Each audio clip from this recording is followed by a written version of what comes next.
Train വന്നിട്ടുണ്ട്. നമ്മൾ ദൂരെ നിന്ന് ട്രെയിനിൽ തിരിക്കാൻ പറ്റുന്നില്ലല്ലോ ഹിബ. ദൂരെ നിന്ന്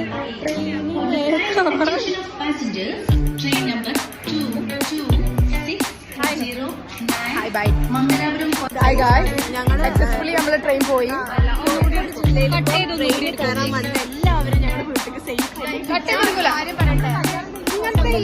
ഇങ്ങനത്തെ കുട്ടികളൊന്നും പാടില്ല. ട്രെയിൻ ഇവിടെ എങ്ങനെ വന്നു വെക്കുമ്പോ ഈ പെണ്ണ് വരേക്കാണ് ട്രെയിൻ പോയത്.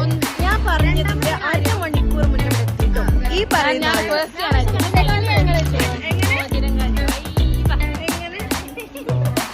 ചിലപ്പോ നമ്മള് അവിടെ എത്തുമ്പോ ബഹാന ഉണ്ടാവില്ല. കാരണം ഞങ്ങൾക്ക് അത്രയും ദേഷ്യമുള്ളതുകൊണ്ട്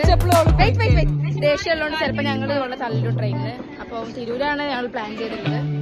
അപ്പം ബാക്കി നോക്കാം ഗൈസ്. ഈ വഴി കണ്ടോ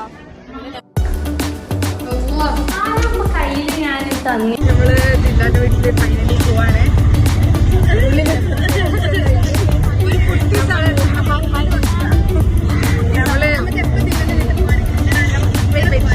നമുക്ക് ട്രെയിൻ മിസ്സായി. അപ്പൊ നമ്മള് ശ്രീകളൂർ വന്ന് എന്നിട്ട് തൃശ്ശൂർ ബസ് കയറി എടപ്പാളിറങ്ങി അവിടെ ഒരു മോളിൽ പോയിട്ടാണ് നമ്മൾ മാറ്റിയിട്ടുള്ളത്. ഇവിടുന്ന് എടുപ്പിച്ചോ ഇങ്ങനെ വരണം.